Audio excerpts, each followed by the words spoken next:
And here we are. Oh, you know what? As I got back in my chair, I think my camera readjusted. So I'm just going to do this.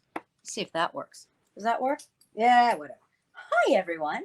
Welcome once again to another episode of Life, Love, and Conservation, or as we will know it from now on, LL&C. I'm going to start another company, LL&C. Why not?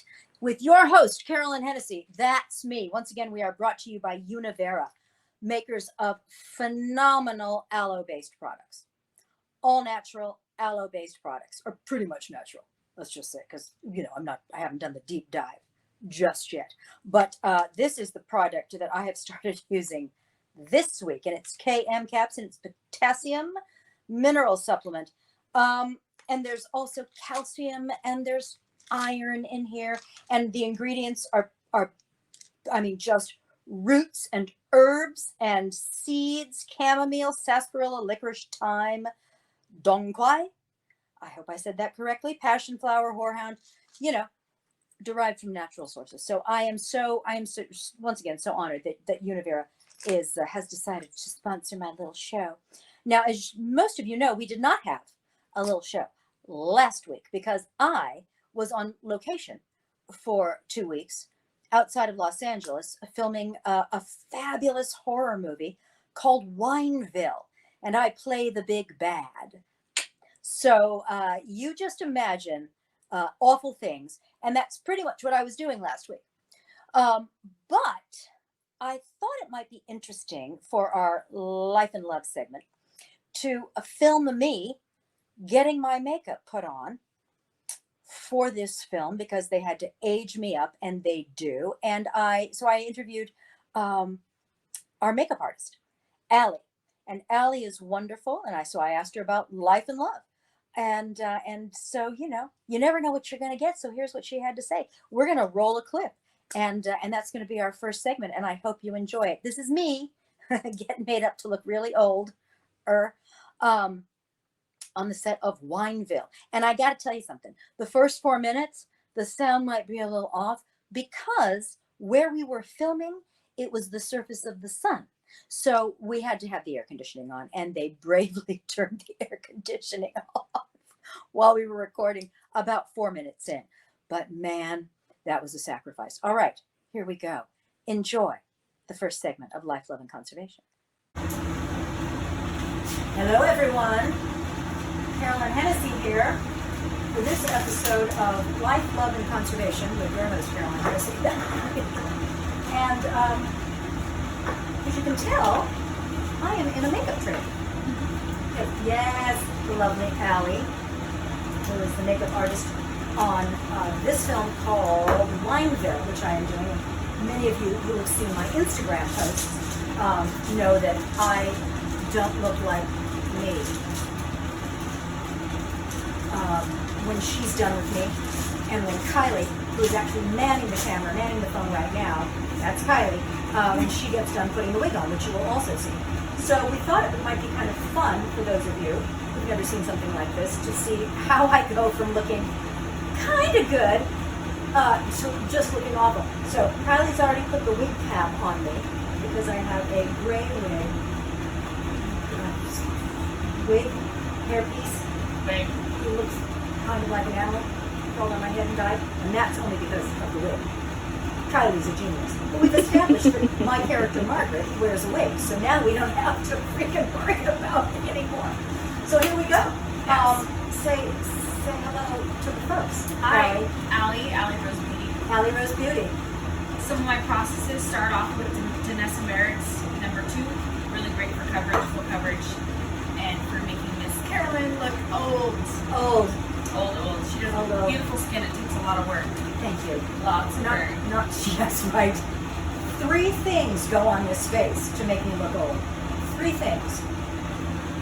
The foundation, the powder, the foundation, the lines, and the powder, and that's it. No eyeshadow, no blush, no mascara, no lips, no eyebrows, no contouring, no highlighting, no nothing. Gross. Nothing. We are OG. We are Old school. We are OS. We're old school. So this, as I say, this is for my podcast, and it's called Life, Love, and Conservation. So I thought I'd spring on you, both of you, but you, since you're on camera right now. Yes, ma'am. Like some life. What's a life issue that you would like to discuss? What is important to you, my dear Allie, who I've known now for 2 weeks, and who is very special. You were saying something the other day that I found really, really interesting. That you believe that you are a part angel. Incarnated angel. You are incarnated Should I angel. turn the air conditioning off? Do you want to? Loud? Well, is it loud? Well, it's loud. Yeah. Can you hear me? Really? I can hear you. Okay. So that means they can hear me? Okay, so turn it off. Listen, this is live. So now we're turning it off. Ooh, and now we're turning it off. Well, I was gonna say Hello! that. I was like, if this is for the podcast, we probably need better audio. Listen, it is what it is. And Real the and reason- raw. Well, the reason that we had the air conditioning on is because we are outside of Los Angeles. I cannot actually say where, but we're outside of Los Angeles, and it's 5,000 degrees. Mm-hmm. It's literally 5,000 degrees. We're on the surface of the sun out here. So of course we want air conditioning whenever and wherever we can get it.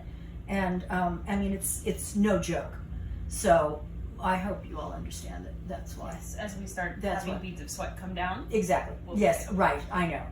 And when we're all taking our clothes off because it's so hot, Yes. we may. We've bonded. We're always half naked, right? That's true. Yes. That's absolutely true. Yes. So and stepping into the trailer, who's coming in? It's always a surprise. It's the beautiful Brandy. It's the delightful star, producer, and Caught director. in the headlights.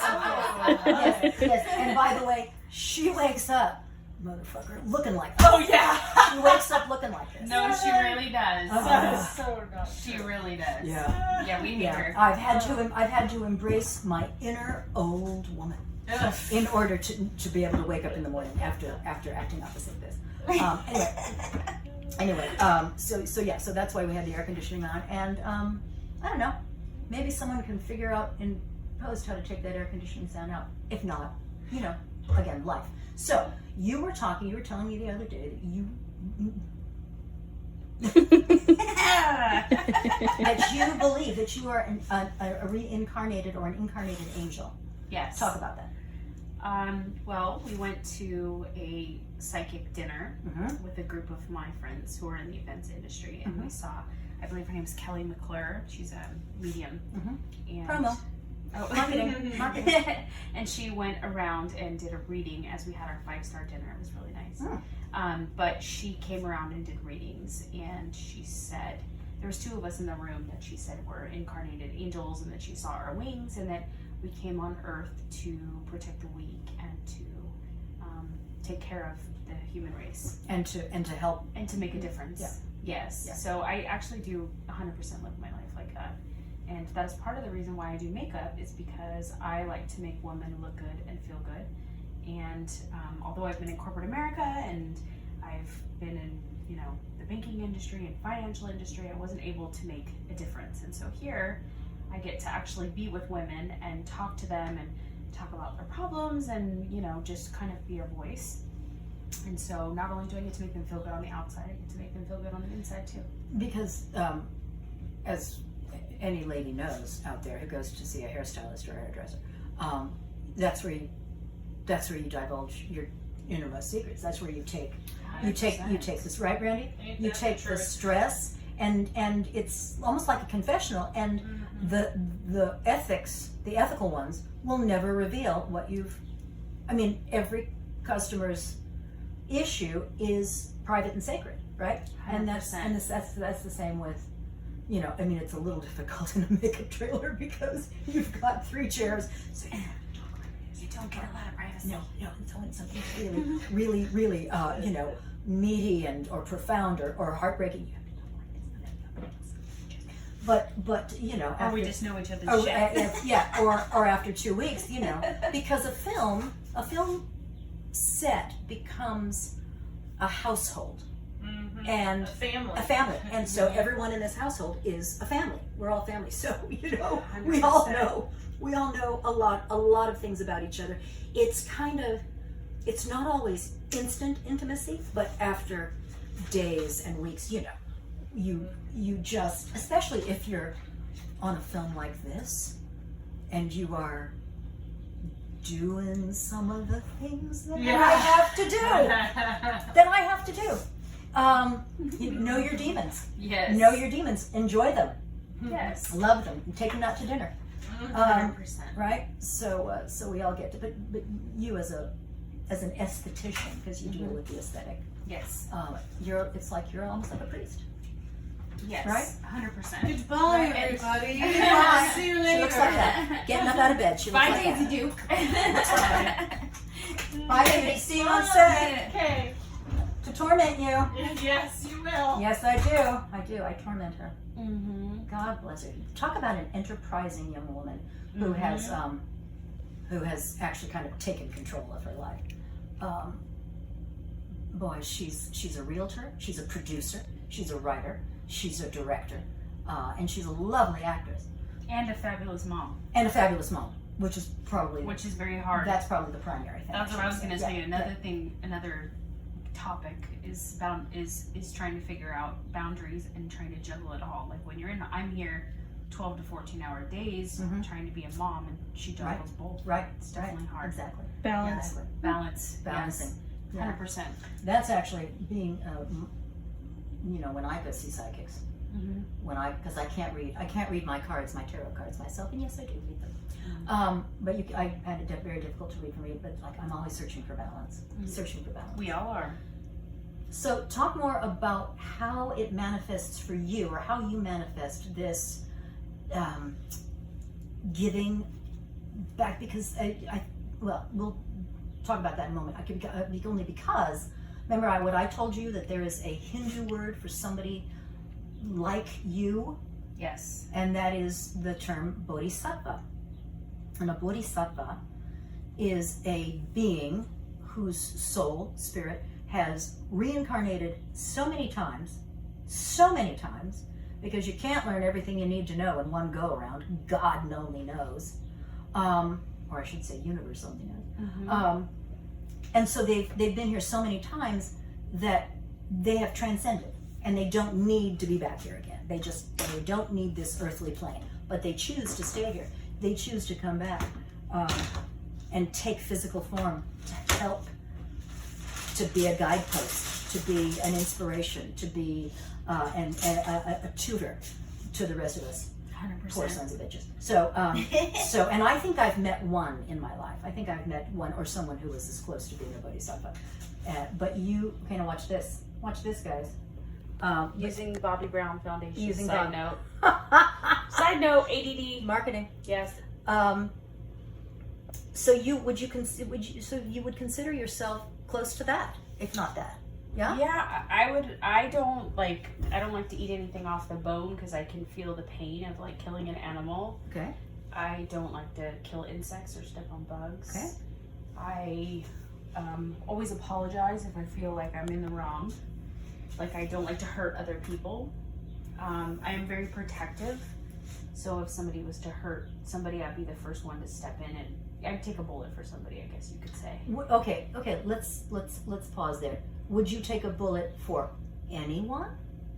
If I thought that they were a good person and had meaning, or maybe were a mother or a somebody who did good for the community. But if it was somebody who was devilish or had bad juju, Evil intent? yeah, bye-bye. Bye-bye. Okay. Take that bullet. But what if you didn't know someone, and so you didn't know their intent? So is it somebody that you know?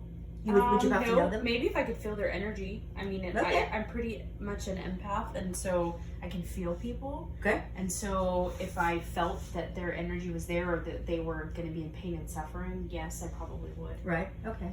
What am I feeling right now? Okay. A little Go back. psycho, getting into character. That's right. That's right. Interesting. Yeah. Interesting. So, yeah, I've always been, I guess, the martyr, you know? I've tried to jump in protect the weak. I guess that's kind of how I live my life. Is Okay. I protect the weak. You protect the weak. Yeah, You are always rooting for the underdog. always. Right. Okay. Always. Interesting. Yes. Interesting. I can't stand egos. I can't stand arrogance. I can't stand people that think they're better than others. Well, you and I think we all know, I think, that arrogance, ego, superiority, I mean true bluster and just that kind of that false bravado comes from somebody who's massively insecure. Yes. I mean, painfully so. Mm-hmm. And while you're sitting listening to it, it's not always fun, but then they leave the room and you kind of go, well, there but for the grace of God go I. Right? Amen to that. Right? It's so true. Right? So it's But sometimes you can feel their pain because you know how completely insecure they are.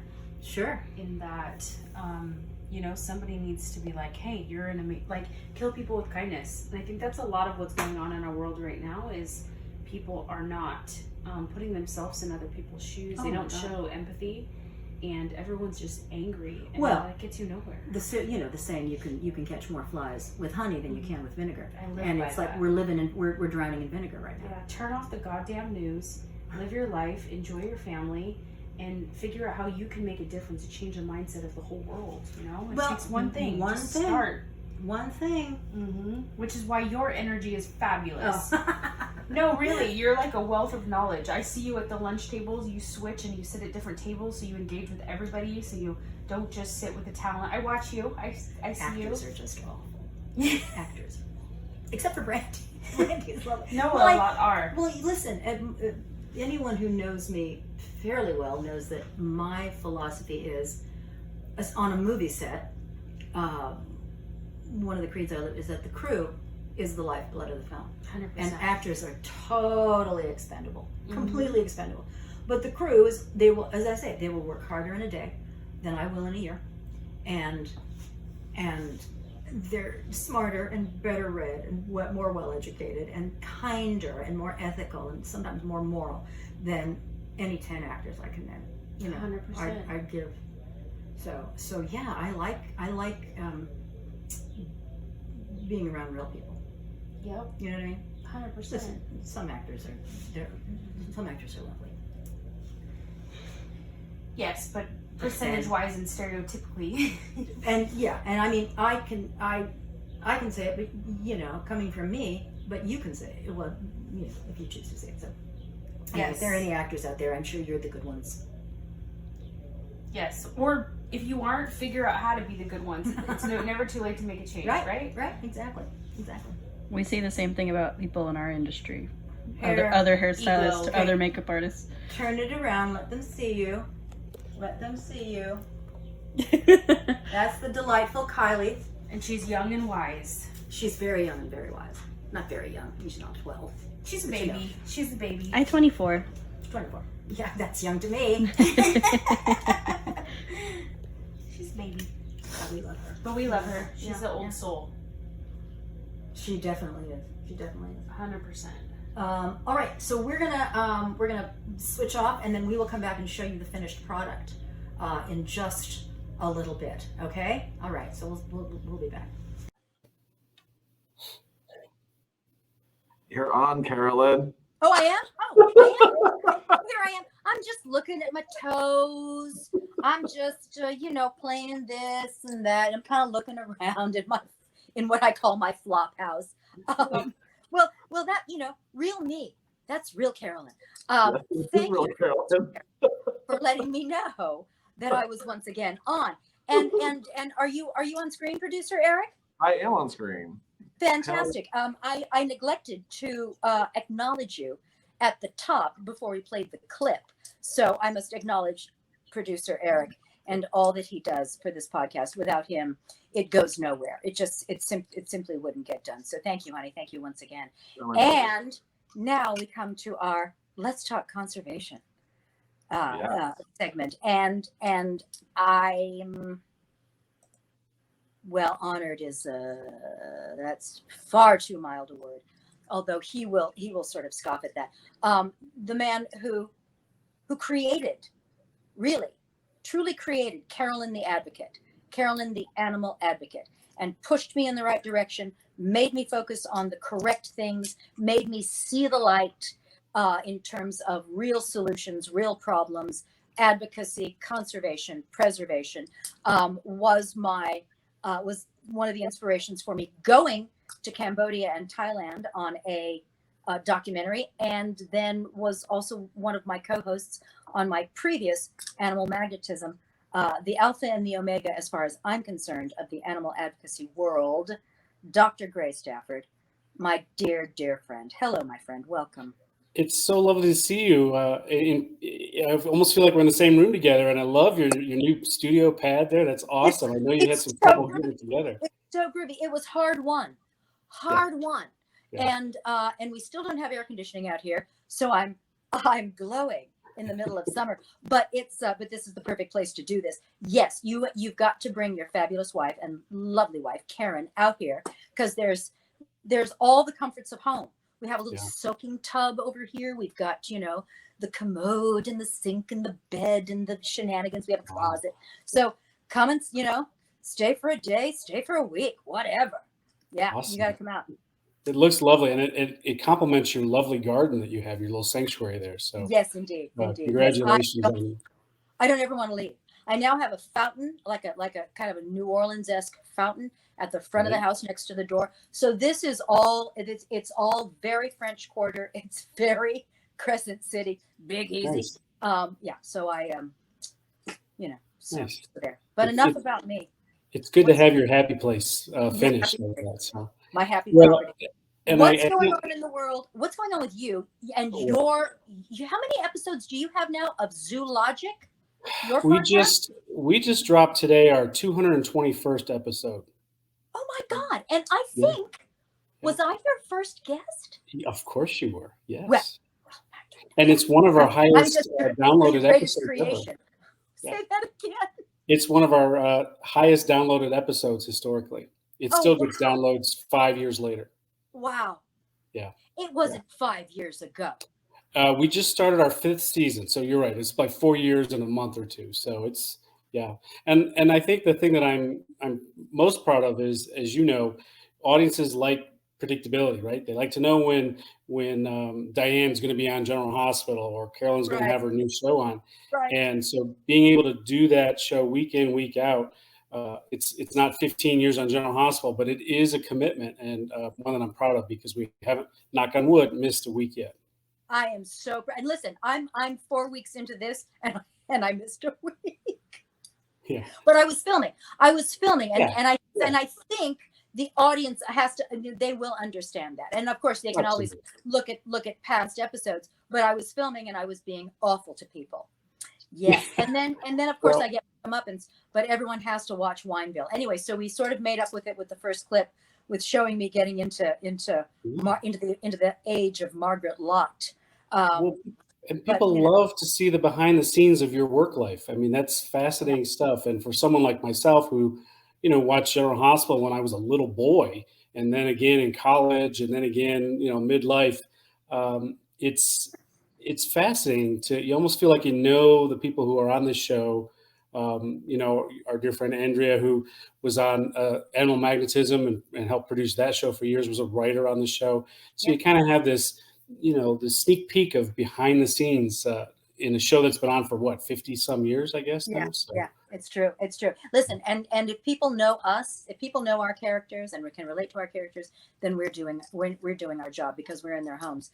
And I'm looking forward to seeing this next character of yours, because I just remember the horrible person you played in Saint Agatha. Yeah, it's worse.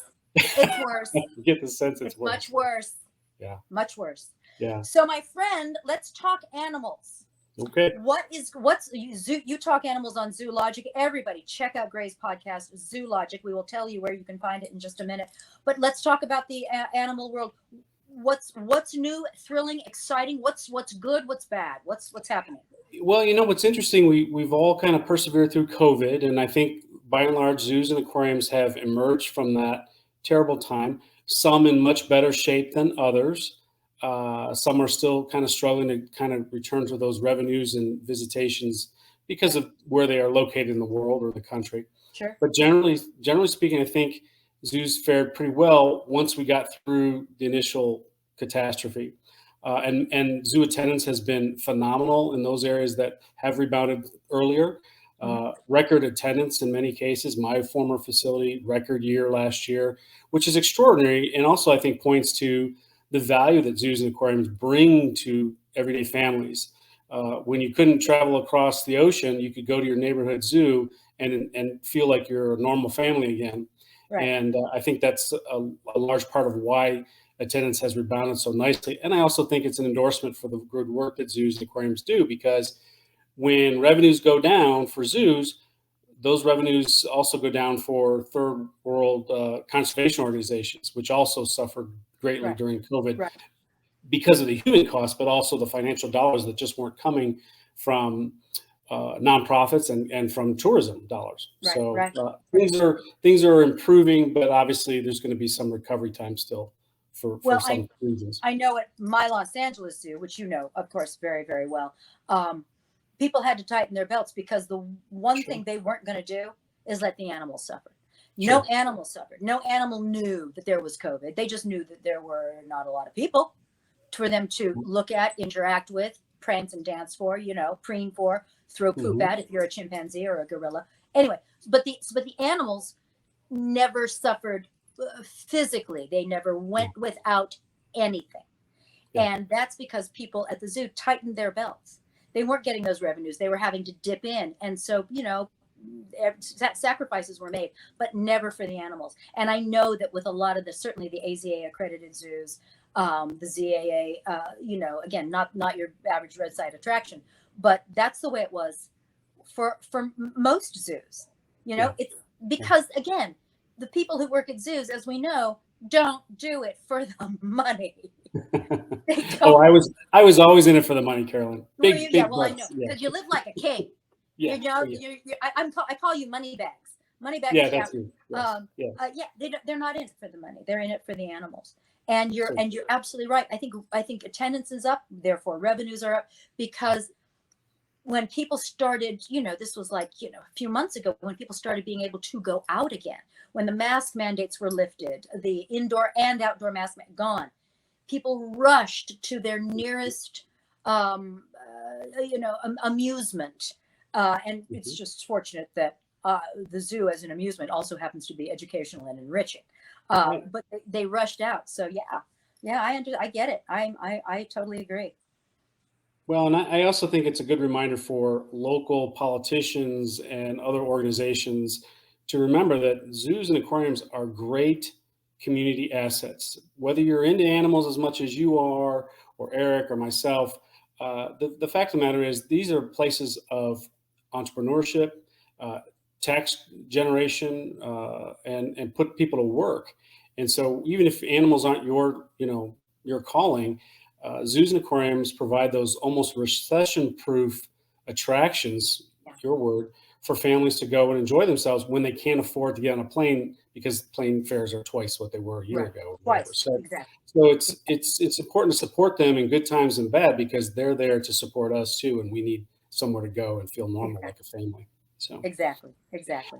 As far as other news, there's been, COVID kind of kept the lid on some of the activism. I don't think they completely went away, but they certainly were quiet for a while because, let's face it, the world had bigger concerns than what's on PETA's mind or whoever else. But there have been some interesting court cases recently. Happy the elephant, which is an animal in the Bronx Zoo, has been the subject of a lot of litigation. And happily, I should say, the court case by the Non-Human Rights Project was rejected again by the state's highest court. Excellent. Basically saying, look, we're not going to we can't open up Pandora's box and give rights that are enjoyed by most people, not all. We can't certainly do that for animals. And here are the reasons why that doesn't make sense.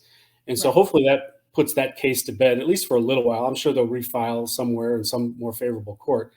But that was a recent decision in the last few months. So that, I think, is a good thing, because as much as we care about animals, and we do, we also need to care about human beings. And until and unless we establish rights and access to those rights for every human around the world. Right. I think we've got work cut out for our own species, much less the rest of the animal kingdom. That's a really interesting discernment, though, rights versus welfare. And, Yes. advocates versus activists. Activists Yes. and rights, they want rights for animals. Advocates want the best welfare for animals. But Right. but I think, people even today will, and I will correct them immediately. They say, Carolyn Hennesy, animal activist. It's like, no, Yeah. no, Right. wrong. And then I have to give the broad brush definition of each and why each is what it is and how they and how we differ. But rights versus welfare, and that's that's a very it's a very long conversation. So it's a conversation for another day, and you of course will be back a lot. So Happy to brace join you yourself. anytime. Brace yourself, Bridget. So that's good. Happy, excellent. Well, and the other to your point about the advocacy versus activism, even if that court case had gone the other way, someone would have had to been appointed to act on behalf of Happy the elephant. So it right away falls back into the lap of a human being. In this case, that responsibility rests with the Bronx Zoo and that animal team. But even if we do someday decide to give animals habeas corpus type rights, someone's going to have to advocate for them based upon what their welfare needs are. And so the court's point was, well, why wouldn't we just stick with the zoo professionals who are experts in this? Why would we just pull someone off the street who has no idea how to care for an elephant? Exactly. So it doesn't necessarily solve anything. It just opens up Pandora, a book series by Carolyn Hennesy. It opens up Pandora's box, so to speak. Right. So Right. I think the court made the wise choice, but it's not going to go away. Litigation is part of our future for the long term. How old is Happy?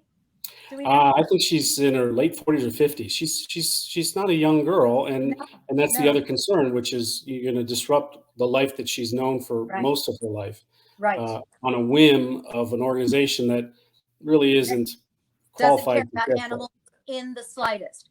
I mean, and people, I think really people do have to come to grips with the fact that almost any animal activist organization, let's just call out the big Mac Daddy, and that's PETA, has that they to my way of thinking, to Gray's way of thinking, to the people who know them, who have looked at them from the outside, have heard the words coming from the inside, we see them in their entirety, have no concern for animals at all. It is stunt driven, it's money driven, it's celebrity sidling up to, I'm sorry to interrupt you. Go ahead. I'm sorry. No, I was just go. Go. I have a very funny future PETA story to tell you. It's not quite ready for prime time, but we'll come back on and tell you about it because it's extraordinary. What a tease. And, tease you are. What a tease you are. Oh my yes, gosh. Okay. yes. So plan on, a segment in July. We're going to have you on once a month, whether you like it or not. We're going to have you on once a month. So here's but still to speak to that, here's a really good litmus test. If you, as one of my faithful and loyal viewers, if you come across someone from PETA and they start kind of hammering you, here's what you ask them. Can you point to, as a PETA representative, any piece of legislation, any policy, any bill, any structure, any piece of medication, anything, any program that PETA has constructed, that PETA has come up with, that they've put into place, that they've built? And the answer invariably will be no, because they're not interested in furthering the welfare of animals. But ask them, they just run down that list and ask them, what have you done for animals? Oh, you put ketchup on fur coats? Oh, you went into a pig, a hog, a farm, and you dressed up like a hog and you put your head in a little cage. What have you done actually for the animals that's going to help them? You are bringing awareness, but you're bringing awareness in a way that has now become laughable. So people don't pay attention to you. They don't pay attention to you, right? They primarily get themselves involved in litigation, at least on the periphery, and they're a mass marketing firm for their causes, for their issues. But I got to say, you said some very kind things about me at the beginning of the block, and maybe I helped point you in the direction of some more information, but you have really taken the bull by the horns and invested your time and energy to learn about the issues in ways that many of your peers, frankly, don't. They might get a top sheet on an issue and read it before they go on camera, but you really do take the time, and I hope your audience sees that. I'm sure they do, because just your nuanced delivery of advocacy versus activism and that whole progression, that knowledge base that you've invested in, that speaks to your commitment, not anything that I did or anyone else. Started it. I am your creation, Dr. Frankenstein. Like a Madeline Kahn version, a beautiful. Well, yes, exactly. Yes, young Frankenstein. Yeah. But got to bring it back to your craft and that of your father, right? Got to bring it back to Dad. Yes, my father, the production designer of Young Frankenstein. Heaven. But when something, I'm very blessed, and I think as we get older, I would like to think, it certainly happened to me, and I know I'm not the only one, that when something rings true, you don't push it to the side in order to further your falsehood, your false perspective. You embrace it, and everything that you have said to me from day one rings true. I have that capacity to go, oh, you know what? I may not like the way that sounds, not in this case, but I may not like it, but it's true. And therefore I have to then go in this direction.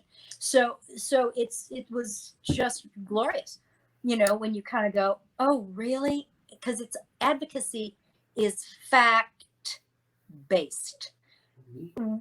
Animal activism, that's all feeling based. You feel like you're doing if you feel like you're doing something good for an animal, you ain't necessarily.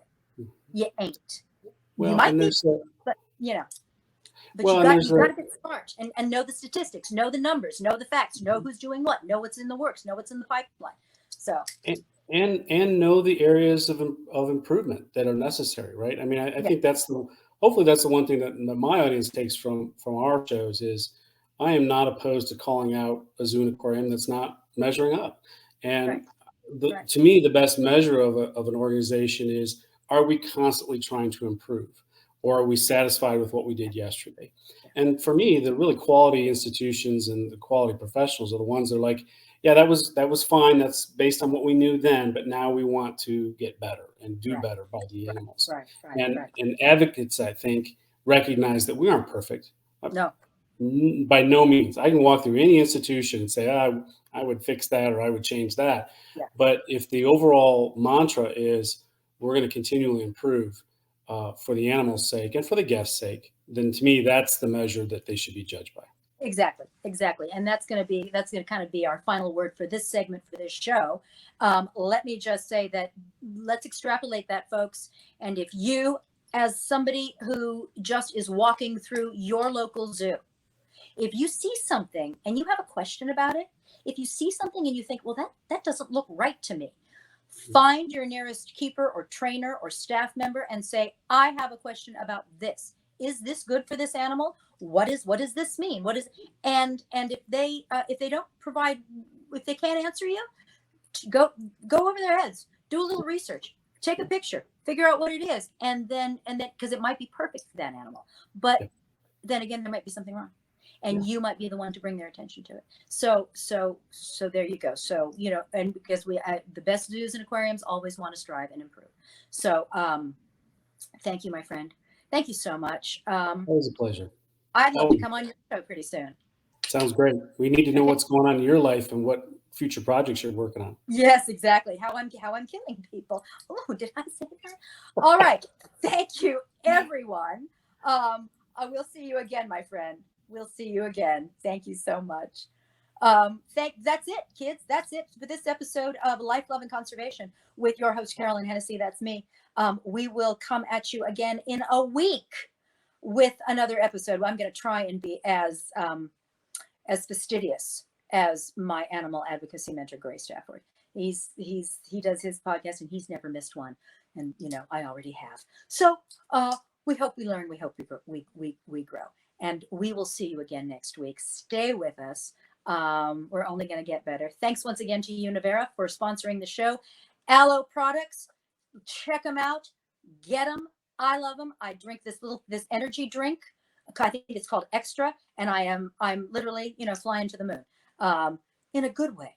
So there you go. Thank you, Wineville. Thank you, producer Eric. Thank you, my dear friend Grey Stafford, for being on the show, and we will see you again.